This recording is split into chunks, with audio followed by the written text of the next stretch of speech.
Welcome to the Global Peace Film Festival Lives Online Conversation 2023 Festival Edition. Please join me, Kelly Devine, the Artistic Director, and Nina Strike, the founder and festival director of the festival, in conversation with Deborah Riley Draper, the filmmaker behind two wonderful films at this year's film festival. The first one is OnBoard, the story of Black women on boards. And the other film is Versailles 73, American Runway Revolution. You can find out information about scheduling on our website, peacefilmfest.org. And now, please join us in conversation with Deborah Riley Draper. Welcome. Thank you so much. It's such an honor to return to this year's festival. And wow, how exciting to return with two films. It's like a filmmaker's dream to be able to showcase two projects that are related in some ways, but take us into two vastly different worlds. So I look forward to discussing that with you, Kelly. Hi, Deborah. It's great to see you. And the first film that we had in the festival of yours, which was before the pandemic, is another wonderful film that I'd highly recommend to people watching this to look out for. And that is Olympic Pride, American Prejudice, and really terrific film. So let's start out by talking a little bit. Tell us about these two films. Absolutely. OnBoard, the film, is the story of two friends who were on corporate boards, and they realized that post the murder of George Floyd, that there was a great need for more Black women to sit in the seats around corporate boardrooms. And they literally created an organization that became a movement, Black Women on Boards. And this film chronicles their story and celebrates the very first Black woman to sit on a board, Patricia Roberts Harris, in 1971. But 50 years after that first appointment, there were only ones and twos on boards, and there needed to be better, fuller, more robust representation and interest in board seats. And this film chronicles Merlene and Robin's journey to create over 200 women globally who now sit on boards across this country and this world. And it's important because we think, what do boards really do? And how do boards literally change the lives of everyone? Companies really impact everything in our lives, from our education to our healthcare, to the cars we drive, the food we eat, the clothes we wear. So we should know who sits on our boards, and the people who sit on these public boards should look like everyone and represent all of the people who buy these products or engage with these brands. And that's the mission of Black Women on Boards. And wow, as a filmmaker, was I just excited to capture such an unknown kind of space. We all know what a boardroom is, but it's an interesting place where so many decisions are made. They hire and fire CEOs. It's really the engine of our country. So it's great and exciting and a discovery process for me as a filmmaker. And when you mention looking like us, that boards should look like us, also in Versailles 73, the other film that we have, that's very much about representation. And could you speak to that film? Absolutely. Versailles 73 is about representation. It's about, on a lot of levels, because in 1973, and this is the 50th anniversary of the global fashion show, which took place November 28th, 1973, where 5 American designers took on 5 French designers to literally bring in the birth of American pret-a-porter, American ready-to-wear. So this was American representation in Paris, in fashion, right? But also, more importantly, in addition to the designs that the American designers brought with them, they brought with them Black models. So American fashions were shown with 12 in addition to other models, 12 groundbreaking Black women who strutted across that stage and literally changed the way fashion was presented, the women who presented fashion and how we thought about what a runway show could look like. They were pioneers, and they literally broke the fashion color barrier in that moment and opened the floodgates for models we would know and love, like Naomi Campbell, to come, later. So these were the unsung heroes who took those headwinds on the runway to make it a good place for other models of color and other models who may have different shapes than what at that time was the standard expected way a model should look. And can you tell us, I mean, these are amazing, vivid stories that you bring, to film, but how did you find out about these specific stories and decide to bring them to audiences? Well, Versailles 73 was really interesting because it's a 2-day process. The first day I was in my car driving to work, and I was listening to the radio, and someone was talking about a report that had been done that said Black women were the ugliest women in the world. This was a research study. And this researcher with a grant had gone around the world measuring noses and faces, and based on his empirical data, came to that conclusion. And I was outraged.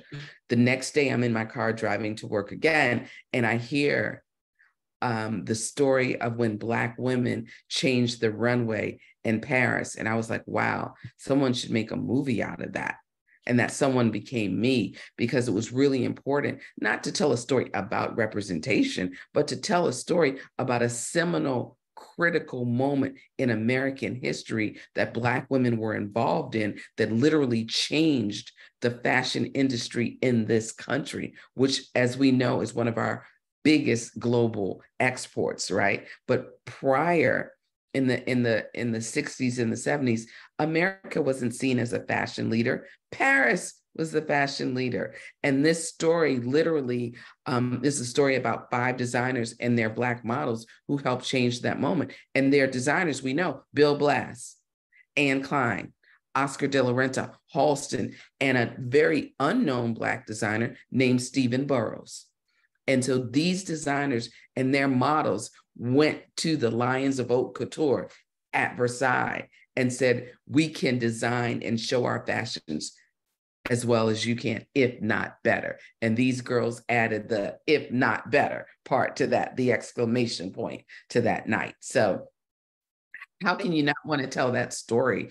It's rather incredible. And they played music in the Chateau de Versailles to walk to that people had not heard yet. They played Barry White. They played Al Green. So this, versus the very classical music that the French played in that moment for their shows. So it was a stark difference. They were literally bringing a little bit of soul and disco to the runway.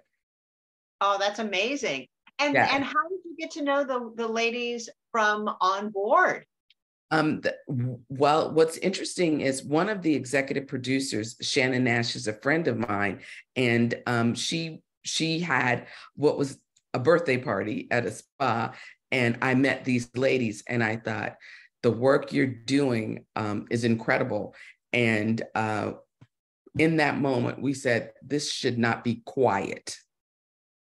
This should be a bigger, broader initiative through film, so people who can see it, not just people who want to be on boards, people who are on boards, people in corporate America, young girls who may be 7 or 8 years old, to start to plant the seed that they too can be in a boardroom, not just work for a company, not just a CEO, but a board member, and to understand what that really means. And I was like enthralled with everything that they were doing. And then 6 weeks later, roughly, they were ringing the bell in honor of Patricia Roberts Harris and the 50th anniversary of her being appointed. I was like, that must be captured. And that became a part of the film, as well as all of the work that they're doing in these incredible moments of change and what it means to be the first. And what it means to take headwinds, what it means to pull someone with you, and to not necessarily get to the top and be there, but get to the top and turn around and reach back and pull some with you, to put in someone with you, to put in that fixed line as we talk about the film, so that there is a pipeline of people to come. That's how you create community. And I love the work that they're doing. And I think not just in the corporate boardroom, but reaching back and creating a pipeline is essential, period. Well, I wanted to also talk to you a little bit about your overall approach, because one of the things that I've seen in all three of the films that we've been fortunate enough to share with our audiences, and thank you for that, is that you really bring a sense of joy and achievement, even when you are looking at rather dark parts of our country's history. Can you tell us a little bit about your approach? Absolutely. In my work, I love uncovering stories of unsung heroes, stories that may not necessarily be popular or well known, but are critical and important for us to understand, so that we can be a better community and a better nation, and so that we could live together globally in the most peaceful, cohesive manner. So I do try to find joy. I do try to find moments of light, even in the darkest spaces. In Olympic Pride, American Prejudice, that is the story of 18 African Americans who defied Jim Crow and Nazi supremacy at the 1936 Olympics. So you have these young teenage athletes headed to Nazi Germany to compete, representing a country they can't even vote in or sit in the front of the bus in. So there is a profound contradiction, right? To have USA on your back, but not to be recognized as a citizen. You're deemed a second-class citizen in terms of how the country positions you, but you go and you represent your country with every ounce of your being and exhibit the most amazing performances. And I thought that was really important to show. And I thought it was really important to discuss, because historically, people talk about Jesse Owens from the 1936 Olympics, and there's a bit of an exceptionalism going on. Like, we'll talk about one Black person when there were 18. The media covered one. So there's this tendency to suppress the history of African Americans and suppress the excellence and try to make it more like this was a single hero, versus showing that all of these wonderful young people were extraordinary, and there are more to come, and they're everywhere. So that was really important to tell, to look at how journalism covered this story, to look at how history covered this story, and how history forgot parts of the story, the parts that involved the women, was critically erased. So I think tackling work that allows me to create a canon of work that brings us joy, that informs us, that inspires us, that creates something that is aspirational is important for every age, but also it's important to see this, to have conversations and discussions about race, class, gender issues in this country, and how we can be better, and how we can learn from what has been in the past to make a better future. We can't continue down the path of ignoring the past. We have to use that as a tool to be better and to be stronger as communities and as a country. Well, to pick up on the message that in your last answer, making things better, having a model for people to take back into their own lives, into their communities, that's our central mission. So what would you hope, as people come to see On Board and Versailles at the film festival, what would you hope they would take away and bring back into their own lives and communities? I think the first thing is to erase preconceived notions and stereotypes that you have about people by virtue of race, creed, or color. Start with getting to know the person, getting to have conversations with people that are different from you. Engage. Don't be afraid, because what happens, and you'll see that in OnBoard, research shows that the more diverse the team is, the better, more innovative, stronger, smarter a team is. So if you want innovation, if you want advancement, you have to bring a lot of different thinkers together. You know, even to enrich your teams, you bring a lot of different athletes together to enrich your businesses, your neighborhoods, everything. If you have the same thinker, you'll just get the same thing. So to spawn innovation, you want to tap into different thinking, and even just to have an enjoyable day at the park, as simple as that. You want to have lots of different storytellers involved and lots of different people. The same reason that you guys program such a wide array of films is the same reason people should enjoy a wide array of other people and company. It's so important for us to not be afraid of each other, to not be awkward around each other, to not want to sit by someone or be afraid of someone because of something you may have seen in the news or some media message that's 200 years old and chock full of propaganda. We have to begin to think for ourselves and examine things for ourselves and be open. And I think that's the big message. Open your hearts and your arms and learn about other people and invite other people to your table. That is such an inspiring runway. Yes. That really is. I love that. So how can people support your work? All these very diverse films that have essentially the same underlying message of inclusion and love, really. How can people support your films, and what's next for you? Thank you so much for that question. I've never really understood the question until now. As a filmmaker, I loved making films, but as independent filmmakers, we need support.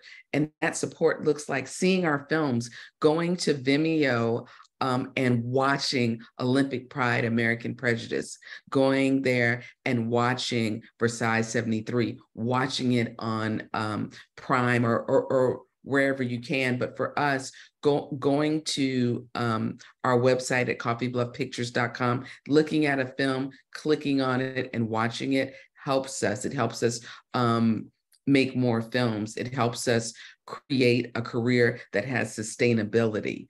And it allows you as a viewer, if you like it, to tell a friend and tell a friend to watch it, and that friend tells another friend, and it helps us build a community of fans and supports so that we can exist, whether or not we exist in the big infrastructure of Hollywood or not, that we can exist and have a viable, sustainable career based on the community seeing work that they like and talking about it.